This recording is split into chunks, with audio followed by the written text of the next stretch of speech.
നമ്മളിന്ന് ബീറ്റ്റൂട്ട് കൃഷി ചെയ്യുന്ന സ്ഥലമാണ് കാണുന്നത്. നമുക്ക് കാണാം. ഇതാണ് അവരവിടെ പറിക്കുകയാണ് ഗൈസ്. എല്ലാവരും പാക്ക് ചെയ്യുവാണ്. അത് പറിച്ച് വലിയ കൃഷിയാണ് ഗൈസ്. എല്ലാവരും അത് പറിക്കുക, പാക്ക് ചെയ്യാൻ കൊണ്ടുപോവാണ്. ഇപ്പം പറിക്കുന്നു. ഇവിടെ കുറേ ചാക്കി പാക്ക് ചെയ്തിട്ടുണ്ട്.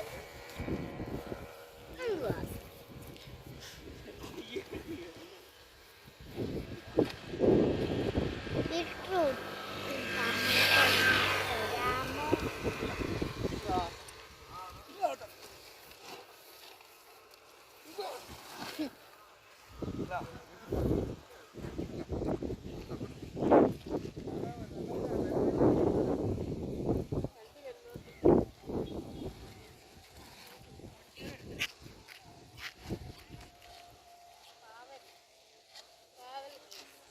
ഗൈസ്, ഇവിടെ പാവലും ഉണ്ട്.